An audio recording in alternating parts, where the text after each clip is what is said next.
Education में देखिए ये दृष्टि यूपीपीसीएस टेस्ट सीरीज का टेस्ट नंबर 2 है और इसमें हम लोग 30 क्वेश्चन डिस्कस करेंगे। हम लोग 30 क्वेश्चन के सेक्शन में क्वेश्चन डिस्कस करते हैं, तो इसके 5 वीडियो हो जाते हैं। ठीक है, तो इसलिए वीडियो ज़्यादा लंबा ना हो, ये इस वजह से करना होता है। तो आइए जल्दी से टेस्ट नंबर 2 के 30 क्वेश्चन जल्दी से कर लेते हैं। पहला क्वेश्चन देखिए, अक्टूबर 2020 में न्यू कैलिडोनिया ने किस देश से अपनी स्वतंत्रता के विरुद्ध मतदान किया था। देखिए न्यू कैलिडोनिया एक ये फ्रांस का एक तरह से कॉलोनी था। ठीक है, ये 1853 में फ्रांस द्वारा अधिकृत कर लिया गया था। और अभी फ्रांस में क्या हो रहा था कि इनकी स्वतंत्रता के लिए इन्होंने एक जन्म संग्रह कराया, लेकिन न्यू कैलिडोनिया के जो सिटीजन्स थे, नागरिक थे, उन्होंने इसको रिजेक्ट कर दिया, इसको मानने से इनकार कर दिया, उसको खारिज कर दिया। ठीक है, तो ये जो न्यू कैलिडोनिया है एक छोटा सा आइलैंड है। ये अभी मैं इसको फिगर में दिखा दे रहा हूँ तो आपको क्लियर हो जाएगा। और ये आधिपत्य में फ्रांस के था। ठीक है, इसको देखिए आप फिगर में, देखिए ये है, ये सॉरी, इसको देखिए, ये जो छोटा सा आइलैंड दिख रहा है ये न्यू कैलिडोनिया है। और देखिए कहाँ से आधिपत्य किए थे, फ्रांस कहाँ पे और ये कहाँ पे। ये जो लोकेशन है ये पैसिफिक ओशियन है ना, ये साउथ ईस्ट पैसिफिक ओशियन है।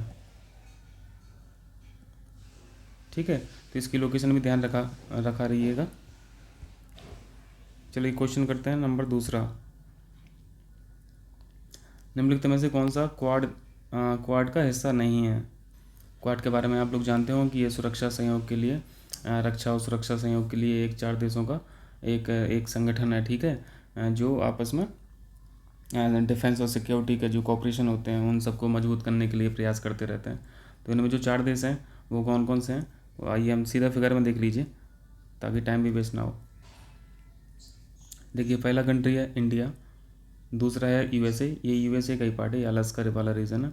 ये ऑस्ट्रेलिया है, ऑस्ट्रेलिया, इंडिया और यूएसए, और ये जापान है। ठीक है, आप इनकी लोकेशन देख रहे होंगे तो ये देखो क्वाड्रिलेटरल बना रहा है ना, एक चतुर्भुज बना रहा है। तो इनके आकार के शेप के वजह से इनको क्वाड कंट्रीज बोलते हैं। और ये आपस में ये डिफेंस और सिक्योरिटी के कोऑपरेशन के मैटर में ये प्रयास करते रहते हैं एक दूसरे का। चलिए आगे करते हैं क्वेश्चन नंबर तीसरा। तो इसका आंसर क्या हो गया, इसमें पूछा है कि कौन सा नहीं है, तो आप बता दीजिए। इसमें इंडिया है, जापान है, ऑस्ट्रेलिया है और यूएसए है, ब्रिटेन नहीं है, तो इसका आंसर ब्रिटेन हो गया। नंबर तीसरा कीजिए। जो इंग्लिश मीडियम वाले हैं वो इंग्लिश मीडियम भी यहाँ पे देख सकते हैं। ठीक है, डेनमार्क ओपन 2020 का खिताब निम्नलिखित में से किसने जीता। तो डेनमार्क ओपन जो 2020 जीता है वो नोजोमी ओकुहारा ने जीता है। ये जापान की हैं। ठीक है, और इनको कैरोलिना मारिन को हराया है, ये विजेता हैं, ये रनर अप हैं। तो इसका आंसर हो गया सी ऑप्शन। चौथा क्वेश्चन देखिए, bye bye corona. Bye bye corona विश्व की पहली साइंस टून पुस्तक है। साइंस टून समझ रहे हैं ना, साइंस टून कैसे समझ लीजिए, साइंस प्लस कार्टून, मतलब साइंस के माध्यम से कार्टून को दिखाया गया है। ठीक है, बहुत अच्छी ये बुक है। और इनके लेखक पूछा गया है यहाँ पर, तो लेखक कौन है, प्रदीप श्रीवास्तव हैं। इनका मैंने एक पिक्चर डाला है, वो देख लीजिए आप। देखो ये बाय बाय कोरोना है, ये साइंस टून है। ठीक है, और इसमें ऐसा नहीं दिखाया गया है कि कोरोना मतलब अब चला गया है। इन्होंने इस किताब में ये दिखाया है कि अब देखो डेली लाइफ में अब कोरोना को लेके चलना है साथ में, ये बहुत जल्दी जाने वाला है नहीं है। तो इस किताब में ये दिखाया गया कि आपको डेली लाइफ में कोरोना को कैसे मैनेज करना है, उसको कैसे हम अपनी डेली लाइफ को इससे बचा सकते हैं। और मतलब बहुत तमाम तरीके के उसमें इम्प्रूवमेंट दिखाए गए हैं, खुद से सेल्फ डेवलपमेंट जो है, सेल्फ इम्प्रूवमेंट हैं इसके प्रति, वो सब इसमें बताए गए हैं। इसके लेखक जो हैं प्रदीप कुमार श्रीवास्तव हैं। ये देखिए प्रदीप कुमार श्रीवास्तव लिखा है। प्रदीप कुमार श्रीवास्तव जी का कहना है कि कोरोना एक लंबे समय तक रहने की एक आशंका है, और इसमें जो विषाणु से निपटने के तौर तरीके हैं रोज़मर्रा की ज़िंदगी में, वो उन्होंने इसमें कार्टून के माध्यम से दर्शाया है। तो ये बहुत अच्छा इन्होंने दर्शाया है। मैंने खैर पढ़ी नहीं है, मैंने इसको विकिपीडिया पे पढ़ा था, तो उसमें ऐसा लिखा हुआ है। चलिए नेक्स्ट करते हैं क्वेश्चन। तो इसका आंसर प्रदीप श्रीवास्तव हो गए। 5वां क्वेश्चन देखिए, शोभा नायडू कौन थी जिनका हाल ही में निधन हुआ। शोभा नायडू एक शास्त्रीय नृत्यांगना है। ठीक, क्लासिकल डांसर है। इनको देख लीजिए जल्दी से, ये हैं शोभा नायडू, ये क्लासिकल डांसर। अभी हाल ही में इनका निधन हो गया है। ठीक, तो इसका आंसर हो गया सी ऑप्शन। चलिए आगे का कीजिए। निम्नलिखित में से कौन सा संविधान मूल संरचना, यहाँ पे बेसिक स्ट्रक्चर की बात कर रहे हैं। देखो बेसिक स्ट्रक्चर कोई संविधान में ऐसा लिखा नहीं हुआ है कि बेसिक स्ट्रक्चर में कौन कौन से सेक्शन है, कौन कौन से भाग हैं, या किन किन चीज़ों को हम बेसिक स्ट्रक्चर किसको बोलेंगे। ठीक है, ऐसा कहीं लिखा नहीं है। ये संविधान अपने जुडिशरी जो है, जुडिशरी जो एक्शंस होते हैं, सुप्रीम कोर्ट, हाई कोर्ट, ये इनका इंटरप्रिटेशन करते रहते हैं संविधान का, और वो बताते हैं कि ये बेसिक स्ट्रक्चर होना चाहिए, ये है। उन्होंने काफ़ी स्ट्रक्चर बताए भी हैं, मतलब इसमें कौन कौन से फैक्टर आते हैं, कौन कौन से कारक हैं, कौन कौन से पॉइंट्स हैं जो बेसिक स्ट्रक्चर का भाग हैं, जिनको आप संविधान संशोधन से आप संशोधित नहीं कर सकते हैं। ठीक है, क्योंकि वो उन्होंने बेसिक स्ट्रक्चर का मतलब ये नींव है, आप उस नींव में मतलब कुछ इंटरफेयर ना कीजिए। तो सुप्रीम कोर्ट ने बहुत सारे इंटरप्रेट करके बहुत सारी चीज़ें बेसिक स्ट्रक्चर में दिखाया गया है। तो बहुत लंबी लिस्ट है, तो लिस्ट दिखाने की तो ज़रूरत नहीं है, आप देख लीजिए। आपके पास ये बुक होगा ना दृष्टि IAS का, तो आप उससे भी पढ़ सकते हैं। अगर नहीं है बुक तो कोई दिक्कत नहीं, आप वीडियो के माध्यम से इसको सीख लीजिए। देखो यहाँ पे जो बेसिक स्ट्रक्चर में सुप्रीम कोर्ट ने इंटरप्रेट किया है कि संविधान की सर्वोच्चता, ये जो सुप्रीमेसी और कॉन्स्टिट्यूशन है, ये हमारे बेसिक स्ट्रक्चर का भाग है। जो सेकुलरिज्म, जो चरित्र है, करेक्टर है, वो भी ये क्या है, ये मूल संरचना का भाग है। ऐसी तमाम चीज़ें, जैसे फेडरल स्ट्रक्चर जो है अपने कॉन्स्टिट्यूशन का, इंटीग्रिटी है, और ये तुम्हारी एकता अखंडता वाली जो बातें होती है, सोशल इकोनॉमिक जस्टिस की बातें, मतलब जो भी आप प्रियम्बल में देख रहे हैं, प्रियम्बल में जो बोल्ड लेटर में लिखे हैं, वो सारे वर्ड्स एक तरह से बेसिक स्ट्रक्चर का काम करते हैं, क्योंकि उन्हीं शब्दों को लेके ही सरकारों को, राज्य सरकारों को और तमाम प्रशासनिक अधिकारियों को वो शब्द को ध्यान में रख के, प्रियम्बल को ध्यान में रख के ही सब कुछ काम करना होता है। ठीक है, तो आप उनको एज अ ट्रीट कर सकते हैं बेसिक स्ट्रक्चर, जो उसमें टर्म्स दिए हैं। ठीक, तो इसमें जो संविधान का धर्मनिरपेक्ष चरित्र है, ये भी बेसिक स्ट्रक्चर का भाग है। जुडिशियल रिव्यू, ये भी उसका पार्ट है। ये तुम्हारा फ्री एंड फेयर इलेक्शन, ये भी मूल संरचना का भाग है। और ऑब्वियसली वेलफेयर स्टेट तो रहेगा ही रहेगा, अल्टीमेट ध्येय तो यही है ना। तो इसके आंसर चारों हो जाएंगे। चलिए सातवां देखिए, संविधान का निम्नलिखित में से कौन सा अनुच्छेद भारत के लोक सेवा आयोग का प्रावधान करता है। ये पब्लिक सर्विस कमीशन पूछ रहा है, किस आर्टिकल में है। तो ये यूनियन भी हो सकती है और स्टेट PSC भी हो सकती है। तो ये 315 में डिपिक्टेड है। ठीक है, आर्टिकल 315 आप देख लेना बेयर एक्ट में, और उसमें पढ़ लेना। 315 में दोनों के बारे में, मतलब यूनियन, संघ और स्टेट दोनों के बारे में लिखा हुआ है। चलिए आठवां कीजिए। ये प्रेसिडेंट का क्रोनोलॉजिकल ऑर्डर बताना है, कौन पहले आया, कौन बाद तक रहा, ये सब चीज़ें आपको इसमें बतानी है। तो फैक्चुअल सा क्वेश्चन है। एस राधाकृष्णन जो थे वो 1962 में थे। ज्ञानी जैल सिंह साहब जो थे 1982 में थे। अहमद साहब थे 1974 इमरजेंसी के टाइम। BB गिरी ये 1969 का। तो आप इसको देख के लगा सकते हो। ठीक है, तो इसका आंसर C हो जाएगा, मतलब 2, 3, 4 और 1। ज्ञानी जैल सिंह सबसे लास्ट में। ठीक है, नमा कीजिए। डीलिमिटिंग एक्ट 2002 के बारे में पूछ रहे हैं। परिसीमन अधिनियम जो है 2002 का। पहला पॉइंट देखिए, भारत के संविधान में अनुच्छेद 82 और 170 में 1971 की जनगणना के अनुसार प्रत्येक राज्य में पुनर्विस्थापन, रीएडजस्टमेंट, ठीक है, और क्षेत्रीय निर्वाचन क्षेत्रों को, टेरिटोरियल कॉन्स्टिट्यूंसीज जो हैं, में बांटने की व्यवस्था की गई है। देखो परिसीमन आयोग जो है वो इस तरह के काम करती है, जैसे आपको यदि आपका जो क्षेत्रीय निर्वाचन क्षेत्र हैं, जैसे वो लोकसभा का भी हो सकता है, विधानसभा का भी हो सकता है, अगर इनको घटाना बढ़ाना है तो परिसीमन आयोग इसके लिए काम करता है और इसके लिए एक्ट बना है, इस एक्ट के थ्रू काम होते हैं। पर इसमें जो 1971 है ना, इसकी जनगणना के हिसाब से नहीं दिया हुआ है। आप एक्ट में देखेंगे तो आप परिसीमन आयोग में पाएंगे कि ये 1971 की जगह 2001 लिखा हुआ है। ठीक है, तो ये 1971 की वजह से गलत हो गया, क्योंकि 2001 की जनगणना के अनुसार ही यहाँ पर रीएडजस्टमेंट करना है, तो ये गलत हो गया।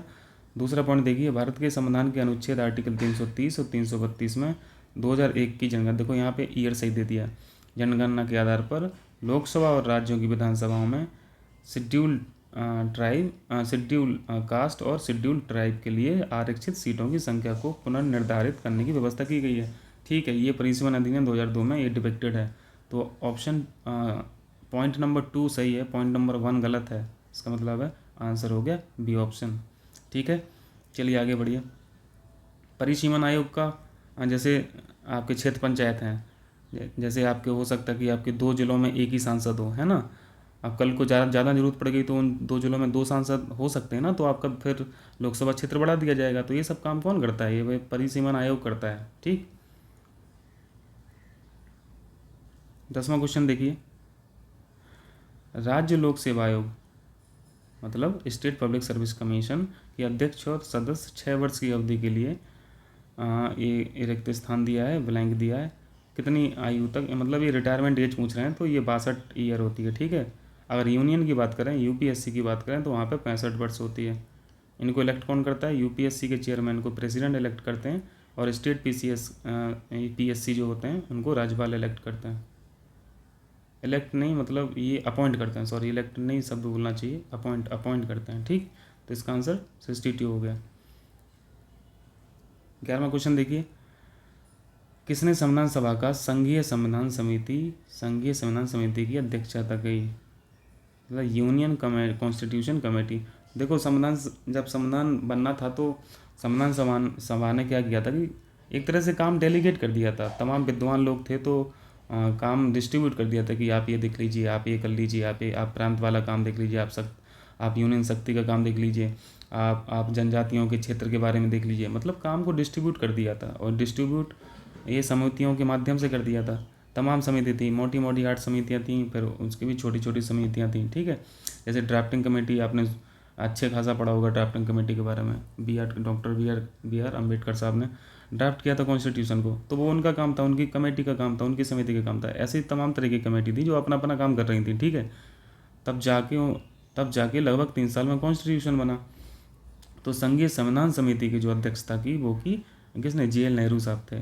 ठीक है, एक संघीय शक्ति समिति भी होती है, उनके भी चेयरमैन जो थे वो जवाहरलाल नेहरू थे। चलिए 12 देखिए।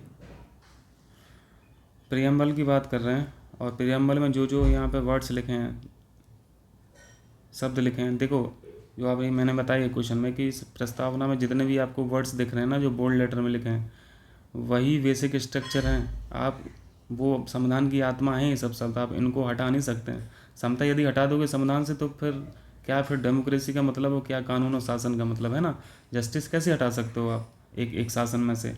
तो ये सब जो हैं वो कोर शब्द हैं प्रियम्बल के, और यही बेसिक स्ट्रक्चर के भाग भी हैं, यही बेसिक स्ट्रक्चर है। ठीक है, तो इसको आप देखिए, इसमें बस सीक्वेंस पूछा है कि पहले कौन लिखा है, बाद में कौन लिखा है।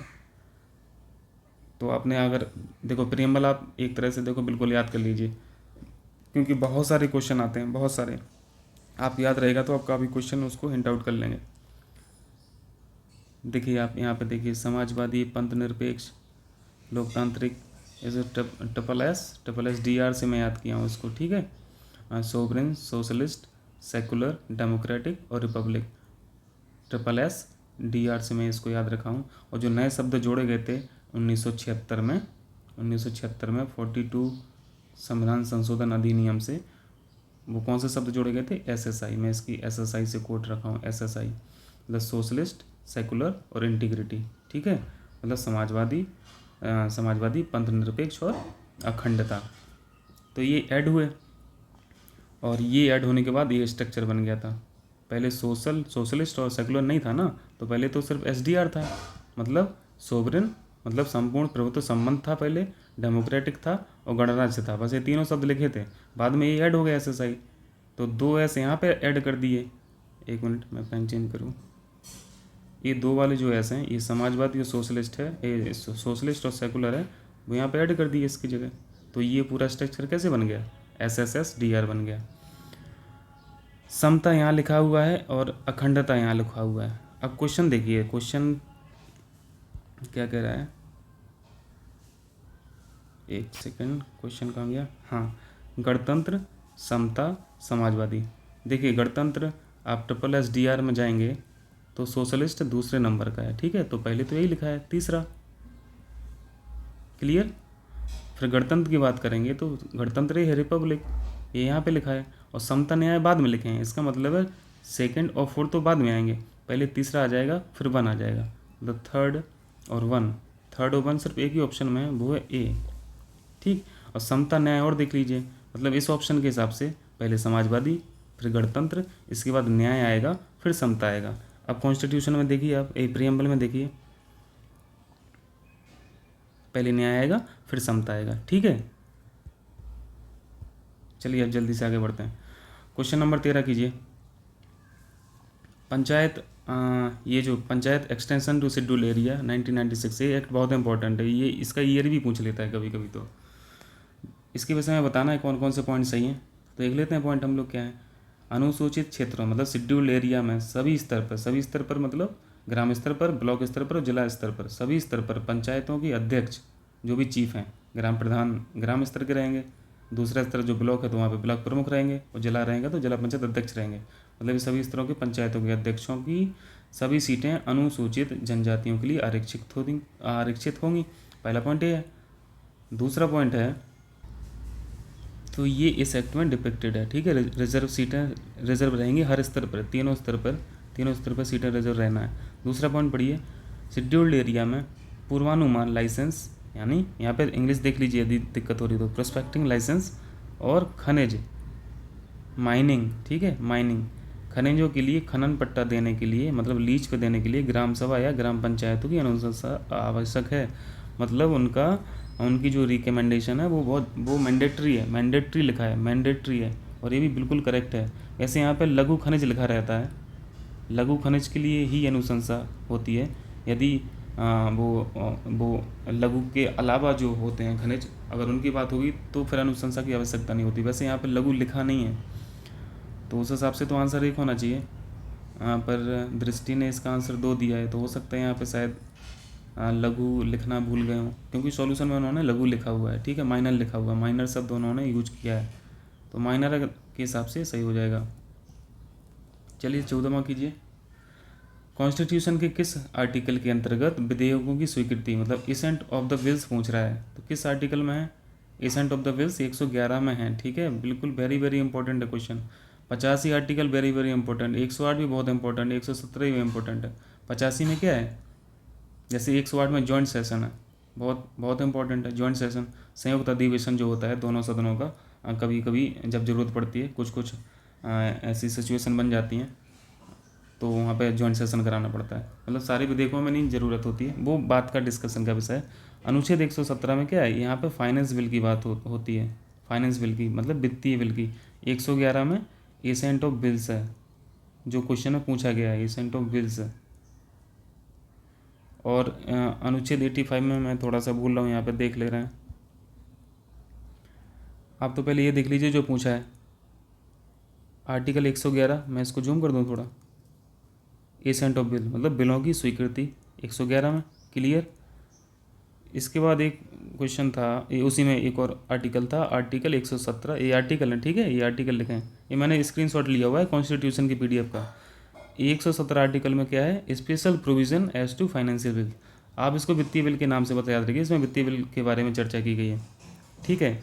और 112 भी बहुत इंपॉर्टेंट है, हम लोग बजट पढ़ते हैं तो 112 में क्या है, बजट है, एनुअल फाइनेंशियल स्टेटमेंट, इसको EFS बोलते हैं। बजट शब्द तो लिखा नहीं है, EFS लिखा हुआ है, एनुअल फाइनेंशियल स्टेटमेंट, इसी को हम लोग बजट बोलते हैं। तो बजट नॉर्मली पूछता है बजट के आर्टिकल में, तो 112 बोल देना, ठीक है, लगा देना टिक, ठीक है। वापस चलते हैं क्वेश्चन पे जल्दी से, कहाँ गया, थोड़ा सा लेट हो रहा है उसके लिए माफ़ी। हाँ, आर्टिकल 85 और बचा था हम लोग को। आर्टिकल 85 में वो है सेशन ऑफ द पार्लियामेंट है, ठीक है, प्रोरोगेशन और ये सेशन जो होते हैं ना संसद सत्र, वो 85 में डिपिक्टेड है, लिखा हुआ है। क्वेश्चन नंबर 15 पढ़िए। वित्त आयोग फाइनेंस कमीशन के संदर्भ में बताना है कौन से सही नहीं है, गलत, रॉन्ग आउट आपको पिक करना है।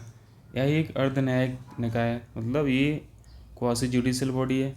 कौन, फाइनेंस कमीशन, ये सही है कि गलत है? चलो ये होता क्या है ये बाद में बताएंगे, पहले देख लीजिए। फाइनेंस कमीशन जो 280 में है, ठीक है, ये बिल्कुल करेक्ट है। भारतीय संविधान के 280 में क्या है, फाइनेंस कमीशन है, याद रखिए। इसमें एक अध्यक्ष 4 अन्य सदस्य होते हैं जिन्हें राष्ट्रपति द्वारा नियुक्त किया जाता है, ये भी ठीक है। पहला भी ठीक है, लेकिन इसका पहले मतलब जान लीजिए। अर्ध न्यायिक अर्ध जो क्वासी जुडिशल बॉडी जो होती है वो होती क्या है। क्वासी जुडिशल जो बॉडी होती हैं, आपको नाम से लग रहा होगा कि यहाँ पे कुछ जुडिशल वाला काम कुछ हो रहा होगा, न्यायिक काम कुछ हो रहा होगा, ठीक है, आपने सही सोचा, नाम से बिल्कुल यही लग रहा है कि न्यायिक कार्य तो होते हैं, न्यायिक कार्य जैसे होते हैं, कुछ उसी तरह का रिजेंबल होते हैं इनके काम भी। लेकिन आप कोर्ट में यदि देखेंगे तो कोर्ट में जो न्यायिक कार्य करते हैं वो जस्टिस करते हैं, ठीक है, जस्टिस करते हैं, जजेस करते हैं। लेकिन क्वासी जुडिशल जो बॉडी होती है वो काम तो करते हैं जुडिशल वाले, मतलब उनका जो नेचर है वो काम जुडिशल की तरह रहता है। जुडिशल बॉडी का नेचर जो है, वर्क नेचर जो है वो जुडिशल की तरह रहता है। लेकिन लेकिन काम करने वाले जो लोग हैं वहाँ पे, ऑफिसर लोग हैं, जो वहाँ का स्टाफ है, ठीक है, वो जुडिशल ऑफिसर नहीं रहते हैं, they are not judicial officer, वो एडमिनिस्ट्रेटर ही रहते हैं। इतना सा डिफरेंस होता है बस क्वासी जुडिशल बॉडी में। मतलब काम तो उनका जुडिशल हो रहा है, न्यायकार की तरह वो काम कर रहे हैं, लेकिन काम करने वाले जो लोग हैं वो जुडिशियल ऑफिसर नहीं है, वो न्यायिक अधिकारी नहीं है, एक प्रशासनिक अधिकारी ही हैं। क्लियर, ये आपकी क्वासी जुडिशियल बॉडी होती हैं। इस तरह के बहुत सारी संस्थाएं, जैसे आप जो इतने ट्रिब्यूनल पढ़ते हैं ना, आप अभिकरण पढ़ते हैं, ट्रिब्यूनल, ये ट्रिब्यूनल जो होते हैं उनका नेचर इसी तरह होता है। ये क्वासी जुडिशियल बॉडी हैं सारे ट्रिब्यूनल। एक NHRM भी है ना, ह्यूमन राइट जो कमीशन है, national human right commission, NHRC, इसका नेचर भी क्या है, क्वासी जुडिशियल बॉडी ये भी है। चलिए आगे करते हैं।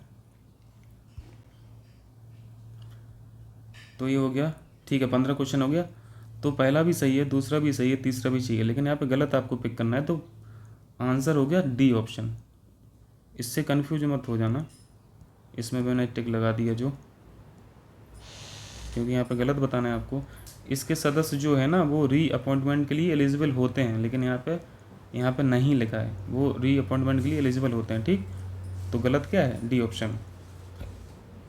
क्वेश्चन नंबर 16 देखिए, भारत के राज्यों में कौन सा भारतीय पर्यटन सांख्यिकी मतलब ITC ITS Indian tourism statistics के अनुसार सबसे अधिक घरेलू पर्यटकों को आकर्षित करने वाले, मतलब सबसे ज़्यादा घरेलू जो पर्यटक थे वो किस ज़िले में किस राज्य में आए हैं।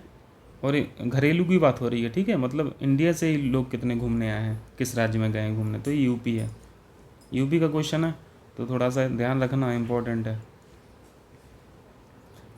17वां क्वेश्चन देखिए, सब्जियों के लिए MSP मिनिमम सपोर्ट प्राइस निर्धारित करने वाला भारत का bill, very very important, very very important, बिल्कुल छपा मिलेगा, बिलीव में ये क्वेश्चन छपा मिलेगा, इतना इंपॉर्टेंट है। सब्जियों के लिए न्यूनतम समर्थन मूल्य यानी MSP निर्धारित करने वाला भारत का पहला राज्य कौन सा है, केरल है। तो बहुत अच्छा काम किया केरल ने कि सब्जियों पे भी अब MSP देंगे। MSP समझते हैं ना, MSP एक न्यूनतम समर्थन मूल्य जिसको भारत सरकार समय समय पर घोषणा करती रहती है। और ये जो प्राइस होता है, ये प्राइस जो है एक तरह से ये समझ लीजिए कि सरकार यदि किसानों को उनका मूल्य यदि बाज़ार मूल्य से, उनका जो लागत मूल्य अगर बाज़ार मूल्य में उतना मूल्य नहीं मिल रहा, तो सरकार बोलती है कि हम आपको कम से कम MSP पे तो उसको खरीद ही लेंगे, ऐसा दावा करती है, ठीक है। और MSP का जो रेट को रिकमेंडेशन करती है, तो एक संस्था है, एक CACP, उसका भी नाम याद रखिए, CACP, वो भी बहुत इंपॉर्टेंट है। CACP बहुत पूछता है क्वेश्चन, CACP का काम क्या है, या फिर ऐसे पूछता है कि MSP की अनुशंसा कौन सी संस्था करती है, तो वो है कौन सी, CACP, commission for agriculture cost and price, ठीक है, कृषि लागत एवं मूल आयोग बोलते हैं इसे। तो इसका आंसर तो फिलहाल केरल हो गया। चलिए 18 करते हैं। बेबिल राम कलावन हाल ही में किस देश के राष्ट्रपति निर्वाचित हुए हैं। राम खिलावन होता तो और ज़्यादा मैटर होता कि मतलब वो पुष्टि हो जाती कि ये भारत के ही, मतलब भारत के ये मूल रूप से रहे हैं, या इनके दादाजी या परदादा जो भी रहा हो, ये मतलब यहाँ से बिलोंग करते थे, इनकी इनके इनके पुरखे जो हैं यहाँ पे बिलोंग करते थे।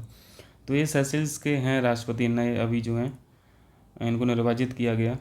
सेशल्स है कहाँ पे आपको पता है ना, सेशल्स यहाँ पे है ना, ये ऑस्ट्रेलिया है, ये सॉरी, ये जैसे ये अफ्रीका कॉन्टिनेंट है और ये इंडिया है।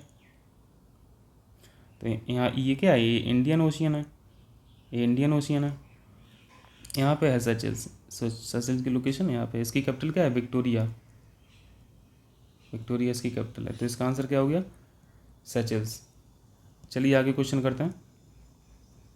19वां क्वेश्चन करिए। हाल ही में आसन conservation reserve, very important, ecology के हर क्वेश्चन इंपॉर्टेंट, को भारत के रामसर स्थलों की सूची में जोड़ा गया। Very nice. यह भारत के निम्नलिखित में से किस राज्य में स्थित है। रामसर साइट के बारे में आप जानते हैं, रामसर साइट के बारे में आप जानते होंगे कि ये जो अंतर्राष्ट्रीय महत्व की जो आर्द्र भूमियाँ होती हैं, वेटलैंड्स होते हैं, उनको रामसर साइट का दर्जा दिया जाता है। तो अभी हाल ही में आसन कंजर्वेशन को दिया गया, और ये कहाँ पे है, ये उत्तराखंड का है। ठीक, उत्तराखंड का याद रखना। इंडिया में टोटल रामसर साइट्स कितनी हो गई अब, 42 हो गई हैं total Ramsar sites. Ramsar sites 42, जिसमें से ये टेस्ट नंबर 1 में भी ये क्वेश्चन था कि यूपी में अभी हाल ही में कितनी रामसर साइट जोड़ी गई हैं।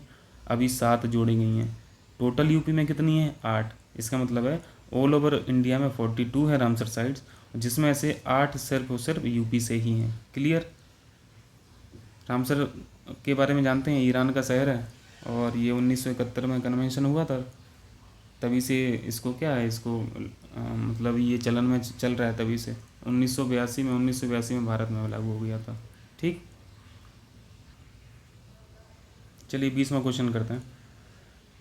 किसे संयुक्त राष्ट्र वैश्विक जलवायु कार्रवाई पुरस्कार, यहाँ पे इंग्लिश वाला देख लीजिए थोड़ा,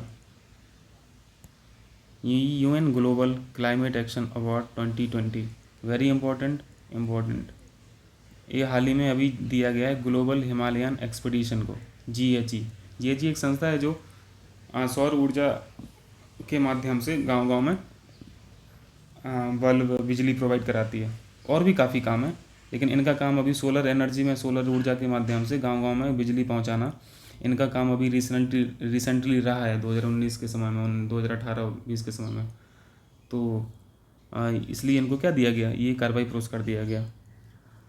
जलवायु से रिलेटेड है, जलवायु से रिलेटेड इनको अवार्ड इसलिए दिया गया क्योंकि ये एनर्जी जो जिस एनर्जी का यूज कर रहे हैं वो सोलर एनर्जी है। ठीक है, कोल एनर्जी नहीं है, जिससे कोई प्रदूषण नहीं हो रहा है। सोलर एनर्जी का मतलब रीन्यूएबल एनर्जी का यूज कर रहा है। क्लियर, रीन्यूएबल मतलब आप उसको फिर से रिन्यू कर सकते हैं, वो रिन्यू होने के एबल होती है, सीधे सीधे बोलते हैं रिन्यूएबल। इसको देखिए थोड़ा सा जल्दी से, क्या है, GHE के बारे में एक फ़ोटो आप अभी 1 साल 2 साल पहले, 1 साल पहले देखो। ये जम्मू कश्मीर में जब 370 जब हटाया गया, तो 370 के हटाने के बाद वहाँ पे काफ़ी डॉक्यूमेंट्रीज़ बनी हैं। तो डॉक्यूमेंट्रीज़ में ये तस्वीर जो है ना, वो बार बार दिखाई जा रही थी, न्यूज़ चैनलों पर भी दिखाई जा रही थी। तो ये GHE का काम ही था। इसका मतलब क्या है, वो सोलर, ये जो बल्ब जल रहा है वो सोलर एनर्जी से ये जल रहा है। ठीक है, और ये GHE का काम था। ये GHE की वेबसाइट से मैंने स्क्रीनशॉट लिया है। ठीक, इनके तमाम काम रहते हैं, तो इसमें भी इनका ये भागीदारी थी इसमें। चलिए आगे करते हैं।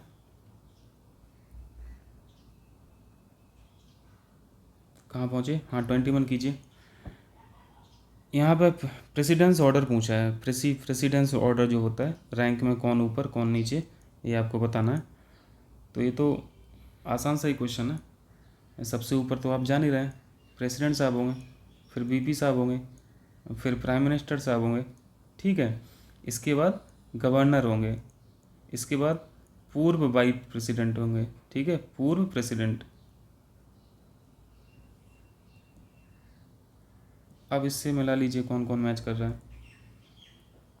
केंद्रीय कैबिनेट मंत्री और सर्वोच्च न्यायालय के न्यायाधीश एक ही रैंक के होते हैं लगभग। यहाँ पे पता नहीं ऐसा क्यों दिया है, एक इनकी रैंक तो सेम ही होती है। अच्छा सॉरी, न्यायाधीश लिखा है, सॉरी न्यायाधीश लिखा है, ना कि चीफ जस्टिस लिखा है। मुख्य न्यायाधीश नहीं लिखा है। मुख्य न्यायाधीश होता तो कैबिनेट मंत्री और मुख्य न्यायाधीश की रैंक सेम होती है, पर न्यायाधीश की कैबिनेट मंत्री से छोटी होती है। सॉरी जी, मैं देख नहीं पाया।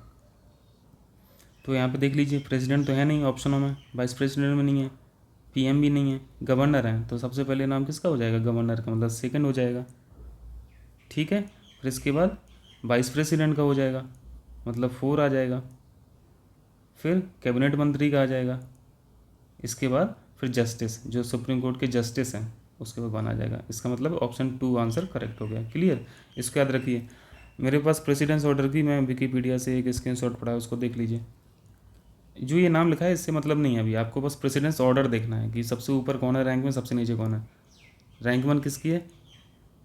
प्रेसिडेंट की, फिर वाइस प्रेसिडेंट, फिर प्राइम मिनिस्टर, फिर गवर्नर, फिर फॉर्मर प्रेसिडेंट। देखो अभी आया था, उसमें लिखा हुआ था। ये तो खैर पोस्ट होती नहीं, तो इसको अभी तो गोली मारो। यहाँ पे देखिए 6वें नंबर पे जो है चीफ जस्टिस। चीफ जस्टिस की रैंक किस किस के बराबर है? स्पीकर ऑफ द लोकसभा के बराबर है, इक्विवेलेंट है। कैबिनेट मिनिस्टर जो हैं उस उनके इक्विवेलेंट है। ये गवर्नमेंट ऑफ इंडिया के, मतलब ये केंद्रीय सचिवालय की बात हो रही है। ये स्टेट मतलब विधानसभा का जो सचिवालय है उसके कैबिनेट मिनिस्टर की बात नहीं हो रही है, ठीक। तो ये प्रेसिडेंस ऑर्डर है, आप इसको देख लेना। क्वेश्चन इससे पूछता है, स्क्रीनशॉट ले लेना, नहीं तो आप खुद ही गूगल कर लेना, तो मिल जाएंगी, तमाम चीज़ें मिल जाएंगी। चलिए अब आगे करते हैं क्वेश्चन। 22वां क्वेश्चन कीजिए। ये पॉलिटी का क्वेश्चन है, शेड्यूल मैच कराना है उनकी विशेषताओं से, ठीक। तो ये तो आपने कई बार पढ़ा होगा, आप यदि 1-2 बार पीसीएस दे रहे होंगे 1-2 बार से, तो ये सब तो आपको रटा होगा, ठीक है। पर जो नए लड़के हों उनके लिए हेल्पफुल है, उनके लिए इम्पोर्टेंट है, और जो पुराने हैं उनके लिए भी इम्पोर्टेंट है। पहले जो नए हैं उनके लिए कुछ ज़्यादा इम्पोर्टेंट है, क्योंकि उनको पता नहीं होता कि ये भी इम्पोर्टेंट है। पहली अनुसूची जो है, पहली अनुसूची में क्या है? राज्यों के नाम, उनके क्षेत्राधिकार दिए गए हैं। इसको सीक्वेंस से देख लें क्या जल्दी से? इनको जल्दी से देख लेते हैं, एक बार जल्दी से लिख के देख लेते हैं। आधा मिनट लगेगा बस, लेकिन रिवाइज हो जाएगा क्योंकि क्वेश्चन इंपॉर्टेंट है। पहली अनुसूची में है, ये अनुसूची है, ठीक है। यहाँ पे पहली अनुसूची में स्टेट हैं और उनके क्षेत्राधिकार, मैं शॉर्ट में लिख दे रहा हूँ। दूसरी अनुसूची में जो आते हैं वो आपके अलाउंस वगैरह, भत्ते वगैरह आते हैं, ठीक है। किसके आते हैं? भारत के राष्ट्रपति, राज्यपाल, लोकसभा स्पीकर, ये सब जो कॉन्स्टिट्यूशनल पोस्ट हैं उन जो कॉन्स्टिट्यूशनल पोस्ट के जो अधिकारी हैं उनके भत्ते वगैरह और उनके स्पेशल प्रिविलेजेस मतलब विशेषाधिकार।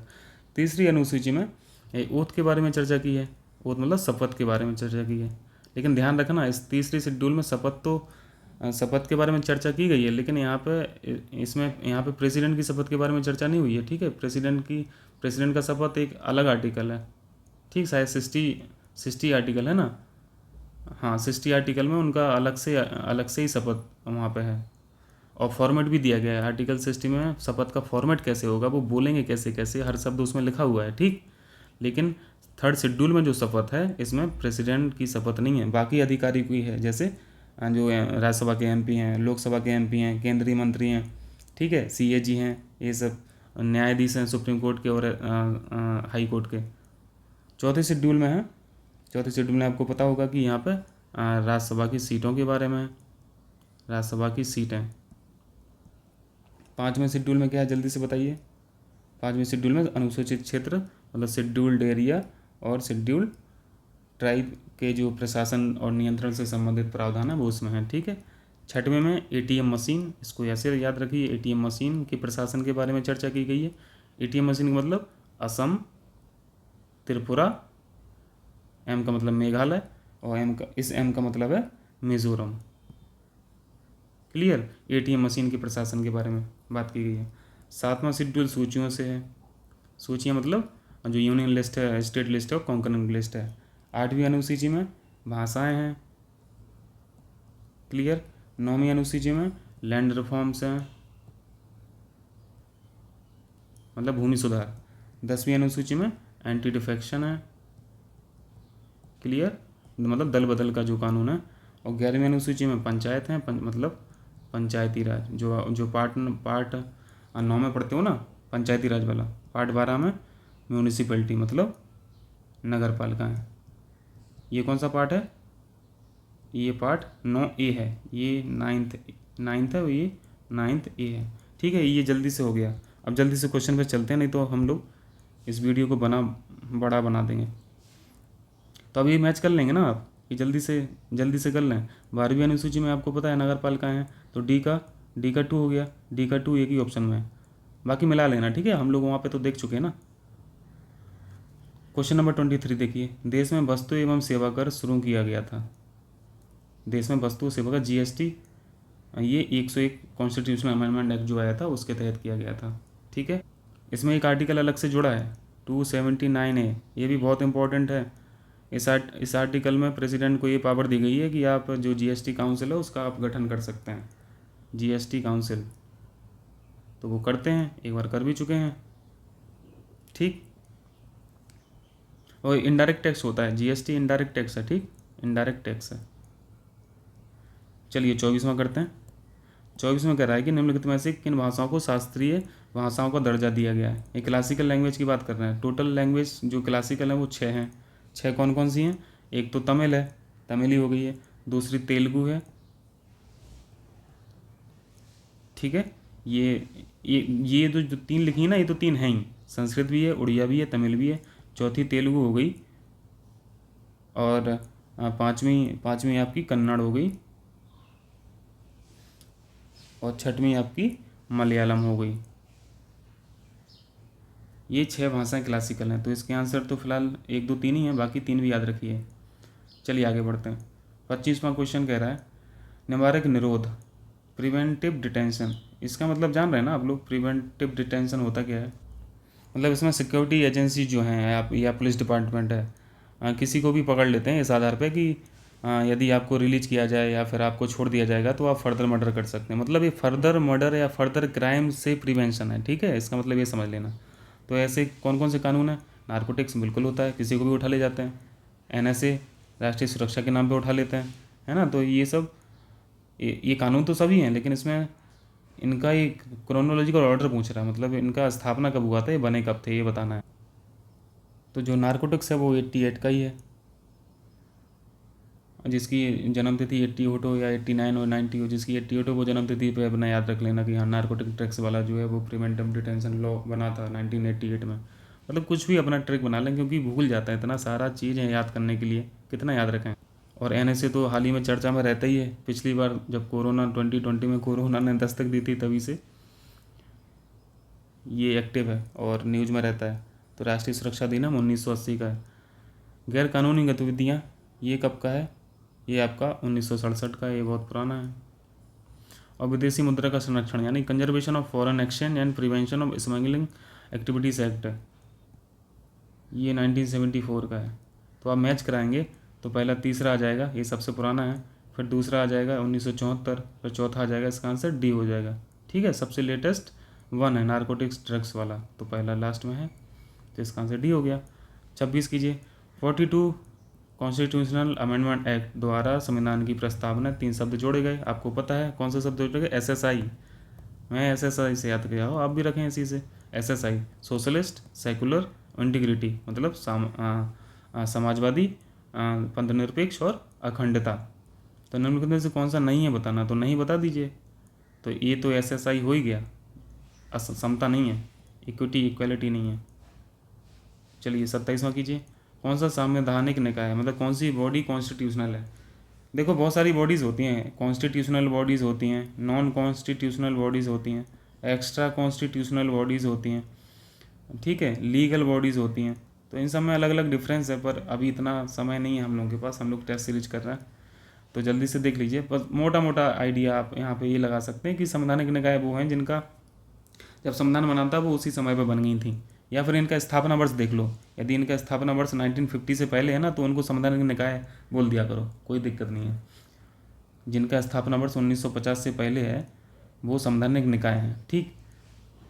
ये मोटा मोटा एक आइडिया होता है। तो जो राष्ट्रीय अनुसूचित जाति जो NCSC जो है, national commission for scheduled caste, ये तो अपने आप में एक आर्टिकल लिए बैठा है ना संविधान में। कौन सा आर्टिकल? ये आर्टिकल नंबर 338। आर्टिकल नंबर 338 में SC/ST है, सॉरी NCSC है, और राष्ट्रीय अनुसूचित जनजाति आयोग भी है कॉन्स्टिट्यूशन में, तो वो भी संवैधानिक निकाय है, ठीक है। जैसे प्लानिंग कमीशन 1952 में बना था, अब तो खैर है नहीं, तो इसको क्या बोलते थे, ये संवैधानिक बॉडी नहीं थी। और नीति आयोग भी बना है अभी 2014-15 में, तो वो भी संवैधानिक निकाय नहीं है, क्योंकि स्थापना वर्ष बहुत बात का है। मतलब कुछ बॉडी जो होती हैं वो संसद के अधिनियमों से बनती हैं, कुछ बॉडी ऐसी होती हैं जो केंद्रीय मंत्री परिषद के प्रस्तावों से बनती हैं, कुछ बॉडी ऐसी हैं जो ऑलरेडी बनी हुई थी, जब संविधान बना था तभी बन गई थी, ठीक। तो यहाँ पे पहला निकाय ऐसा है जो संवैधानिक निकाय है, बाकी 3 नहीं है। 3 का स्थापना वर्ष देखेंगे ना तो बात का है, ये तो 1993 की बात है, शायद 1993 में ये इनकी स्थापना हुई थी, मानवाधिकार आयोग का और अल्पसंख्यक का। ये और लेटर मतलब ये और बात का है। तो ये सब लीगल बॉडी हैं। ये 3 बॉडी जो हैं, option B, option C, option D, ये लीगल बॉडीज़ हैं, ठीक है, लीगल बॉडीज़। और ये जो है कॉन्स्टिट्यूशनल बॉडी है। क्लियर। चलिए आगे बढ़ते हैं। अब इस पर इतना ज़्यादा लिख डाला, दिख ही नहीं रहा है। चलिए 28वां करिए। राज्यपाल के संदर्भ में बताना है। देख लीजिए गवर्नर का क्या है। राज्यपाल का जो चुनाव इलेक्शन है भारतीय कनाडाई मॉडल का अनुसरण करता है। बिल्कुल करेक्ट है, ठीक है, क्योंकि काफ़ी चीज़ें हम लोगों ने, जैसे प्रेसिडेंट के जो प्रावधान है वो काफ़ी यूएसए से, यूनाइटेड नेशंस ऑफ अमेरिका से लिए हैं, पर वहाँ पे अलग हिसाब है। वहाँ पे पॉलिटिकल स्ट्रक्चर बिल्कुल अलग है। वहाँ पे सरकार का नेता और राष्ट्र का नेता प्रेसिडेंट ही है। राज्यपाल का वहाँ पे चुनाव डायरेक्ट होता है, ठीक है, वहाँ पे डायरेक्ट चुनता है, जनता चुनती है। लेकिन कनाडाई मॉडल में डायरेक्ट जनता नहीं चुनती है, ठीक है, वहाँ पे प्रेसिडेंट चुनते हैं। तो हम लोगों ने कनाडाई मॉडल ही अपना लिया कि प्रेसिडेंट चुने तो ज़्यादा बेटर है। राज्यपाल के रूप में नियुक्त होने वाला, अब 2 चुनाव हो जाएंगे तो दिक्कत हो जाएगी ना। प्रेसिडेंट का चुनाव अलग हो रहा है, राज्यपाल को चुनाव, अगर राज्यपाल का चुनाव कराते तो सीएम का भी तो चुनाव हो रहा, तो फिर 2 राजा हो जाते एक राज्य में, 2 राजा हो जाते ना, राज्यपाल भी हो जाते और सीएम भी हो जाते, फिर तो हमेशा क्लैश बना रहता। तो ये ऑप्शन संविधान निर्माताओं को ज़्यादा बेस्ट लगा था कि इनको चुनवा लो, नियुक्त करवा लो, ठीक है, चुनाव ना करवाओ, तो वही बवाल खड़ा हो जाएगा विद सीएम। चलिए दूसरा पॉइंट जो है, राज्यपाल के रूप में नियुक्त होने वाला व्यक्ति 25 वर्ष, इतनी नई उम्र में बना दोगे राज्यपाल को। राज्यपाल का अभी प्रेसिडेंस ऑर्डर देखें ना, प्रेसिडेंट, वाइस प्रेसिडेंट, पीएम के बाद राज्यपाल की स्थिति आ रही है। इसका मतलब ये नहीं है कि प्राइम मिनिस्टर यदि नई उम्र में आ जाते हैं तो वो इन एक्सपीरियंस होता है। पर संविधान में उनको 25 ईयर्स का प्रावधान नहीं दिया, 30 साल का दिया है। सॉरी 30 साल का नहीं, 35 साल का दिया है, ठीक है। तो इसका आंसर क्या हो जाएगा? पहला तो सही है, दूसरा गलत है, तो ऑप्शन ए इज़ करेक्ट। 29 देखिए जल्दी से। मूल अधिकारों, फंडामेंटल राइट, एफआर की बात हो रही है यहाँ पे, कौन से सही हैं एफआर के रिगार्डिंग, कौन से सही है देखना है हम लोगों को। ये राजनीतिक लोकतंत्र यानी पॉलिटिकल डेमोक्रेसी के विचार को बढ़ावा देते हैं, बिल्कुल करेक्ट है। ये कैसे, अभी हम लोग इसको थोड़ा सा लिंक करते हैं। राष्ट्रीय आपातकाल मतलब 352 की बात कर रहे हैं, ठीक है। 352 के परिवर्तन के दौरान सभी मूल अधिकार, ऐसे कैसे, मार थोड़ी ना डालोगे भाई किसी को। आर्टिकल 21 कैसे आप उसका वायलेट कर दोगे? 21 कैसे रिजेक्ट हो जाएगा? 21 तो नहीं हो जाएगा, ये तो जीवन का अधिकार तो 21 में है ना। जीवन का अधिकार थोड़ी ना छीन लोगे यदि इमरजेंसी लगी होगी तो। 21 और 21 तो कभी कोई भी इमरजेंसी लगे ये कभी सस्पेंड नहीं होगा, ठीक है। 21 कभी सस्पेंड नहीं होगा। 352 में 20 और 21 सस्पेंड नहीं होते हैं, ठीक। 21 कभी सस्पेंड होती ही नहीं है।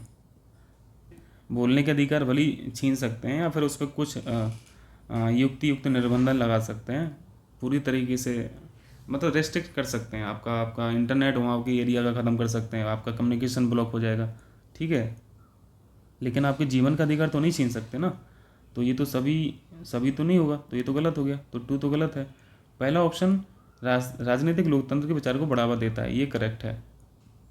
आप अपने फंडामेंटल राइट से अवेयर रहेंगे तो आप गवर्नमेंट से क्लेम करेंगे ना, आप स्टेट से क्लेम करेंगे ना। स्टेट का मतलब यहाँ पे एक राज्य की बात नहीं हो रही है। स्टेट का मतलब मैं उस स्टेट की बात कर रहा हूँ जो आर्टिकल 12 में डिफाइन किया गया है। आर्टिकल 12 में जो परिभाषा लिखी है, मतलब सारे सरकारी संस्थाएँ, ठीक है। मैं उस स्टेट की बात कर रहा हूँ यहाँ पर। तो आप जब अपने एफआर से अवेयर रहेंगे तो आप क्लेम करेंगे, स्टेट से क्लेम करेंगे, तो क्या एक अवेयरनेस ही तो है आपका ये पॉलिटिकल डेमोक्रेसी में। मतलब इस तरीके से यदि अवेयरनेस रहेगी तो एक मतलब जो सरकारी कर्मचारियों में, सरकारी संस्थाओं में जो तानाशाही का जो नेचर आ जाता है ना, वो चरित्र कभी नहीं आ पाएगा। तो विचार को बढ़ावा देने का उद्देश्य रखते हैं, बिल्कुल करेक्ट है। तो आंसर नंबर 1 इज़ करेक्ट। तीसरा देख लीजिए, जनजातीय कार्य मंत्रालय की स्थापना किस वर्ष से होती है, किस वर्ष की गई थी? जस्ट फैक्चुअल है, 1999 में की गई थी। ये पहले जॉइंट में काम करता था, पर 1999 में ये अलग हो गया। पहले सामाजिक न्याय और अधिकारिता मंत्रालय जो था ना उसके साथ काम करता था, ठीक है। तो इसका आंसर 1999 हो गया। आज के क्वेश्चन जो 30 डिस्कस करने थे वो हो गए हैं। अगले वीडियो में 31 से 60 करेंगे, ठीक है। आप लोगों का बहुत बहुत शुक्रिया। अगर ठीक लगे तो लाइक सब्सक्राइब शेयर करना। Thank you.